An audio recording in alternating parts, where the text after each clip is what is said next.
Bismillahirrahmanirrahim. Assalamualaikum warahmatullahi wabarakatuh. Apa kabarnya anak soleh soleha al-aziz hari ini? Alhamdulillah luar biasa. Bersama Ariyat, Allahu Akbar. Hari ini kita akan mempelajari subtema 2, yaitu wujud benda pembelajaran 1 dan 2. Sebelum kita memasuki materi hari ini, alangkah baiknya kita berdoa terlebih dahulu ya. Sikap berdoa, tangan diangkat, kepala ditundukkan. Iqra'u du'aan, a'udzu billahi minasyaitonir rajim. Bismillahirrahmanirrahim. Alhamdulillahi rabbil alamin. Ar-Rahmanir-Rahim, Maliki Yaumiddin, Iyyaka na'budu wa iyyaka nasta'in, Ihdinas siratal mustaqim, siratal ladzina an'amta 'alaihim, ghairil maghdubi 'alaihim waladdallin. Amin. Rabbi zidni ilma warzuqni fahma. Ya Allah, tambahkanlah ilmuku dan pertinggilah kecerdasanku. Amin ya rabbal alamin. Oke, hari ini kita masuk subtema 2, yaitu tentang wujud benda pembelajaran 1 dan 2. Kemarin kita telah mempelajari sifat-sifat benda. Ada yang terbuat dari kaca, ada benda yang terbuat dari logam, dan ada benda yang terbuat dari karet. Benda yang terbuat dari kaca itu bersifat apa? Tembus pandang, tahan air dan tahan panas. Tapi kaca ini memiliki kelemahan, yaitu dia itu mudah pecah. Tuh, kenapa sih peralatan makan kita tuh banyak yang terbuat dari kaca?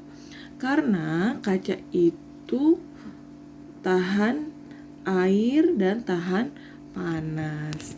Selanjutnya, benda yang berbahan logam.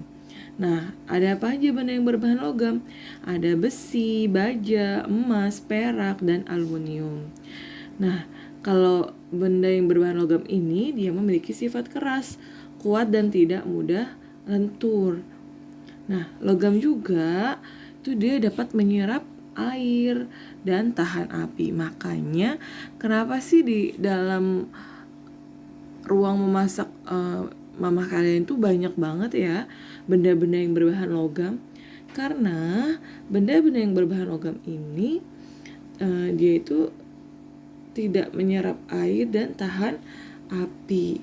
Dan dia cepat menghantarkan panas. Jadi ketika kita memasak akan cepat matang. Nah, selanjutnya benda yang terbuat dari karet. Ada apa aja ya? Bendanya itu ada, contohnya ada ban mobil, ada sendal jepit, ada mainan karet kalian yang di rumah ya. Nah, dia itu bersifat kuat dan lentur dan juga elastis. Nah, karet itu dimanfaatkan untuk berbagai keperluan, misalnya membuat ban ya tadi ya, alas sepatu atau pembungkus kabel. Nah, meskipun ini karet ini bersifat kuat dan lentur, tetapi karet ini tidak tahan api. Maka kalau kalian punya benda-benda di rumah kalian yang berbahan karet, hindari dari api ya, karena dia pasti akan meleleh.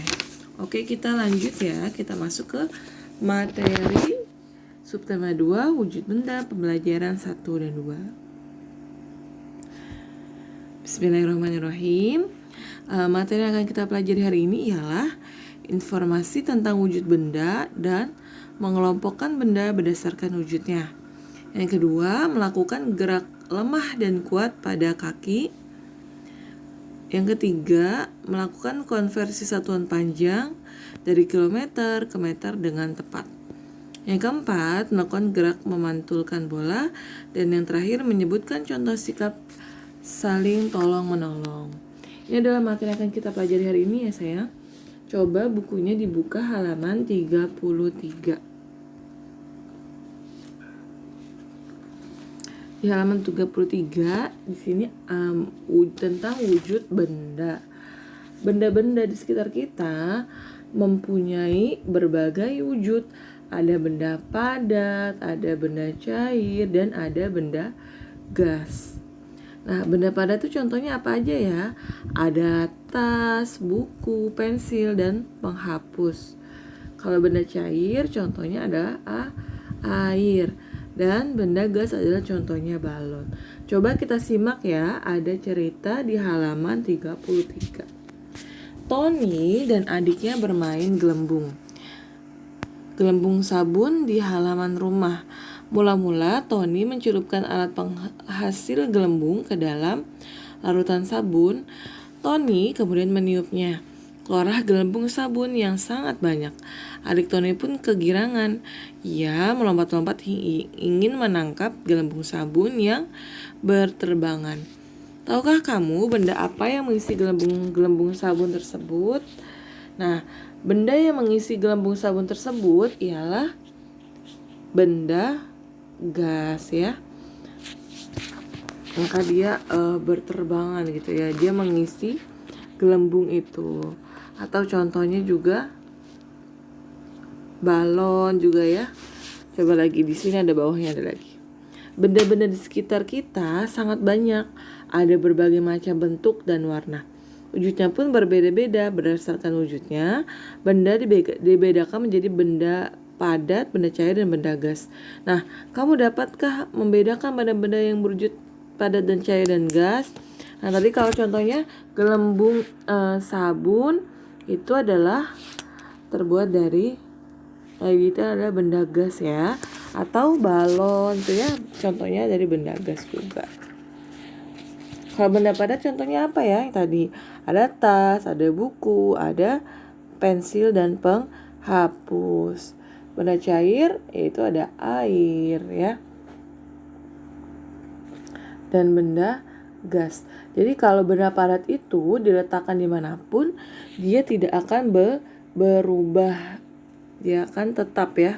Dia volumenya tetap dan bendanya juga tetap. Sedangkan kalau cair, dia dia akan mengikuti wadahnya. Volumenya itu akan mengikuti wadahnya gitu.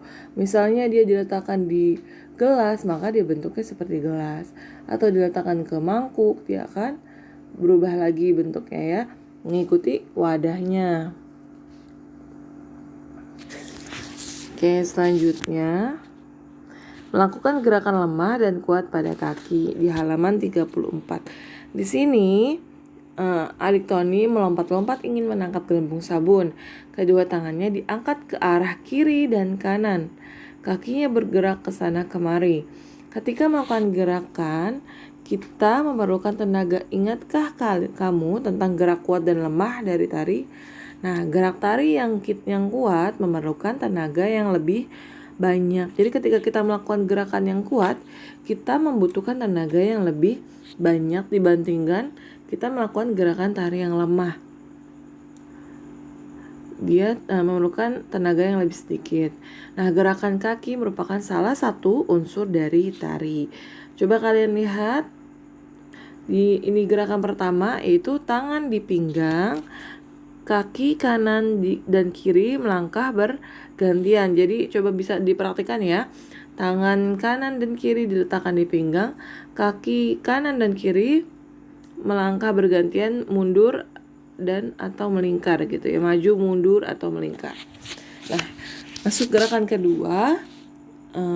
Masih tangan di pinggang, kedua kaki dibuka, kaki berjinjit bergantian dengan cepat. Jadi kakinya itu berjinjit gitu ya, bergantian. Di lurus berjinjit, lurus berjinjit gitu. Lanjut gerakan ketiga, tangannya tetap masih di pinggang ya. Gerakan kaki membuka dan menutup. Pertama menutup, buka, tutup, buka, tutup. Gunakan tumit dan ujung kaki. Jadi tumit itu bersentuhan ya. Tumitnya itu agak digerakkan gitu ya. Dan ujung kakinya dibuka, ditutup gitu. Oke. Bisa kalian praktekkan ya sayang di rumah. Oke, kita masuk ke materi selanjutnya. Melakukan konversi satuan panjang dari kilometer ke meter dengan tepat. Kita telah mempelajari satuan panjang ya. Kemarin juga telah Ustazah sampaikan, gambarnya juga ada ya tentang tangga pengukuran. Kalian bisa dengan mudah menghafalnya ketika dilakukan. Ustazah nyanyikan ya dengan menggunakan lagu makan apa gitu ya. Diperhatikan ya sayang. Oke, seperti ini lagunya ya. Kilometer, hektometer, dekameter dan meter, desimeter, sentimeter dan milimeter. Seperti itu ya sayang lagunya. Sekali lagi. Kilometer, hektometer, dekameter dan meter, desimeter, sentimeter dan milimeter. Nah, kalian bisa dengan mudah menghafalkan tangga satuan panjang ini ketika menggunakan lagu. Oke, kita masuk ke materi. Ayo berhitung nih selanjutnya. Coba diperhatikan ya. Tony mengajak Johnny bermain bola. Rumah Johnny tak jauh dari rumah Tony. Jarak rumah Johnny hanya sekitar 1 kilometer. 1 kilometer ya. Nah, seberapa jauhkah 1 kilometer itu? Tahukah kamu apa itu kilometer? Kilometer atau yang dibaca kilometer adalah salah satu satuan panjang. Satuan kilometer biasanya digunakan untuk menunjukkan jarak antara dua tempat. Jadi kalau kilometer itu untuk menunjukkan jarak antara dua tempat. Hubungan satuan kilometer dan meter adalah sebagai berikut. 1 kilometer sama dengan meter. Maka dia turun ya. Ketika turun maka dia dikali persatuan turun 10, kalau naik dia dibagi 10. Karena dia turunnya berapa tangga ya? 1, 2, 3. Maka nolnya ada 3. Jadi dikali 1000. Jadi 1 kilometer itu sama dengan 1000 meter. Nah, coba ya kita lihat. Siapakah yang rumahnya lebih dekat dari sekolah? Nina atau Benny? Coba di sini ada rumah Nina. Rumahnya 3 kilometer 400 meter dari sekolah. Sedangkan rumah Benny 3 kilometer 100 meter. Terus selanjutnya, jarak rumah Nina ke sekolah adalah 3 km 400 meter. Nah, 3 km ini dijadikan meter dulu ya. 3 km dijadikan meter. Tadi kan kilometer ke meter itu turun 3 tangga. Maka dia dikali 1000 jadinya 3000 meter. Nah, 400 meternya tetap ya. Jadi 3000 meter, 3400 meter karena 3000 ditambah 400 jadinya 3400 meter. Sedangkan rumah Benny dirubah dulu ke meter. Dari kilometer ke meter dikali, turun 3 tangga dikali 1000 jadi 3000 meter. Nah, tadi ada 100 meter jadi 3000 ditambah 100 meter jadi 3100 meter. Maka mana yang lebih dekat dari sekolah? Antara rumah Nina kan 3400 sedangkan rumah Benny 3100. Maka Yang lebih dekat dari sekolah ialah rumah Beni, yaitu hanya 3.100 meter. Seperti itu ya sayang cara menghitungnya. Oke, kita lanjut.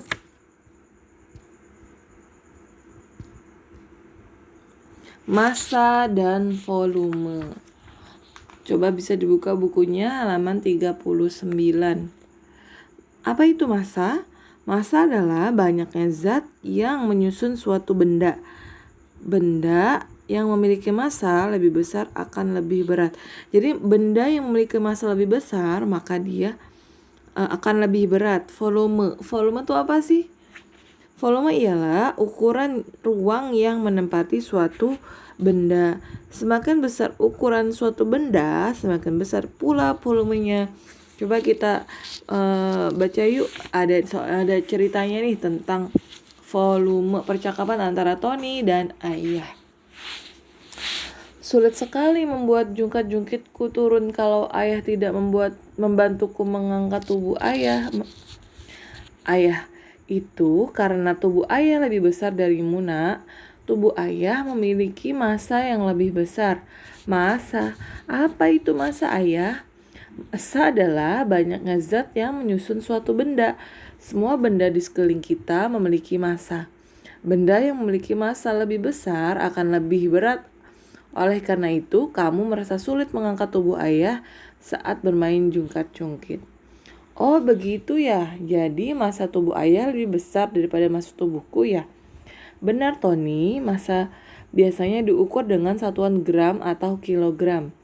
Selain memiliki massa, benda juga memiliki volume. Apa itu volume ya? Benda-benda di sekitar kita menempati ruang. Nah, ukuran ruang yang ditempati suatu benda disebut dengan volume. Misalnya, saat kamu masukkan bola ke dalam keranjang, bola tenis itu akan menempati sedikit ruang di dalam keranjang. Bagaimana kalau kita memasukkan bola basket ke dalam keranjang yang sama? Tentu bola basket menempati ruang yang lebih banyak. Semakin besar ukuran suatu benda, semakin besar pula volumenya. Jadi kalau kita kalau volume itu dia kan ukuran yang menempati suatu benda. Jadi misalnya kayak bola kasti dengan bola basket. Maka bola basket ini karena dia lebih besar, maka dia lebih lebih banyak menempati ruangnya. Nah, semakin besar ukuran suatu benda, semakin besar pula volumenya. Jadi volumenya bola basketnya lebih besar dibandingkan bola kasti. Oh, jadi bola basket memiliki volume yang lebih besar dari bola kasti ya? Benar, nak. Nah, sekarang coba pegang kedua bola ini. Menurutmu mana yang massanya lebih besar? Berarti yang lebih berat antara bola kasti dan bola basket. Bola basket ya. Karena bola basket terasa lebih berat. Betul nak, bola basket memiliki massa dan volume yang lebih besar daripada di bola kasti dibandingkan bola kasti. Aku sekarang mengerti apa itu massa dan volume. Jadi caranya seperti itu ya untuk mengukur massa dan volume untuk membandingkan dua benda. Kalau massa dapat diukur dengan menggunakan satuannya itu gram atau kilogram. Sedangkan kalau volume ini dia itu dapat diukur dengan kita atau diletakkan dalam suatu tempat wadah atau kita mengukurnya dengan kedua tangan kita gitu ya. Oke, selanjutnya melakukan gerakan memantulkan bola. Coba dibuka bukunya halaman 41-42 ya. Bola basket merupakan salah satu bola berukuran besar. Dalam permainan bola basket dipantulkan dan dioper kepada teman satu tim untuk dapat mencetak nilai. Nah, coba kita lihat ya di gambar pertama di halaman 42. Memantulkan bola di lantai. Ya, pertama kita pantulkan bola di lantai. Selanjutnya, memantulkan bola sambil berjalan ke depan. Tadi yang pertama hanya memantulkan saja, selanjutnya sambil berjalan ke depan. Yang ketiga, memantulkan bola sambil berjalan ke samping. Dan yang terakhir, memantulkan bola kepada teman, mengoper bolanya kepada teman.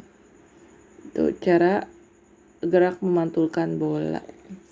Oke, kita lanjut ke materi yang menyebutkan contoh sikap saling tolong menolong, ada di halaman 42.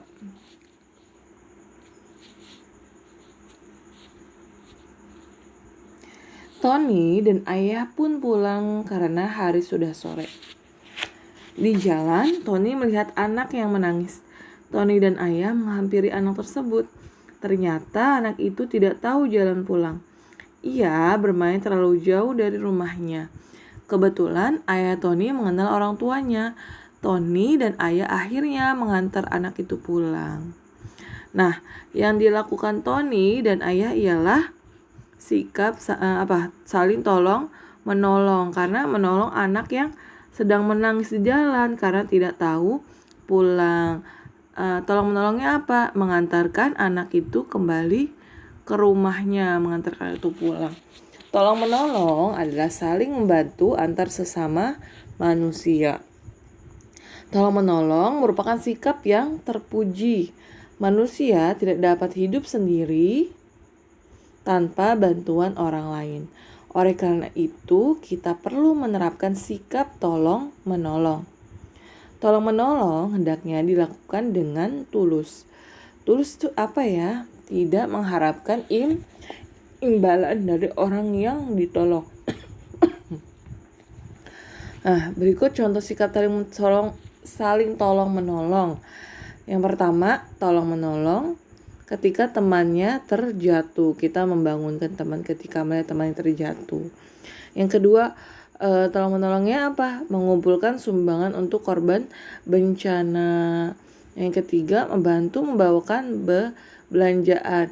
Atau kalau kalian di rumah, menolong ibu merapikan kamar kalian, menyapu lantai, merapikan mainan kalian, itu adalah contoh sikap saling tolong menolong. Tolong menolong sangat bermanfaat, baik untuk diri sendiri maupun bagi orang lain. Nah, manfaat tolong menolong antara lain sebagai berikut. Jadi, tolong menolong itu juga memiliki banyak manfaat. Yang pertama yaitu meringankan beban orang lain. Ketika kita meringankan beban orang lain, maka Allah akan memudahkan urusan kita. Ketika kita punya urusan, kita punya hajat, ketika kita punya keinginan, maka Allah akan memudahkannya. Nah, yang kedua, mempererat persahabatan. Nah, ketika kita saling tolong menolong, teman yang ditolong pasti akan merasa senang. Nah, itu akan mempererat persahabatan. Yang ketiga, menumbuhkan kerukunan antar sesama manusia. Kita sebagai manusia tidak bisa hidup sendiri karena kita membutuhkan bantuan orang lain. Nah, dengan saling mentolong-menolong akan menumbuhkan kerukunan antar sesama manusia. Yang keempat, pekerjaan sulit terasa lebih mudah ketika kita membawa belanjaan yang sangat berat. Nah, kita ditolong nih sama teman kita, maka akan lebih terasa ringan dan lebih mudah gitu ya.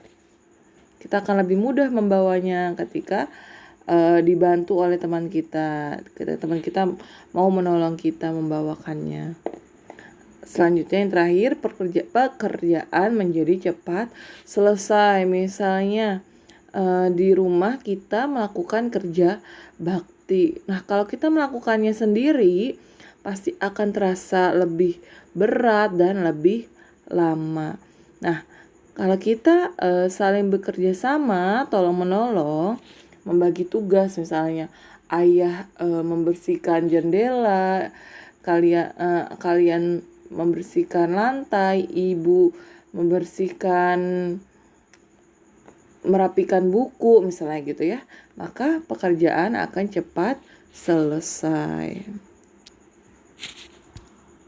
Oke, alhamdulillah ya, materi hari ini sudah selesai.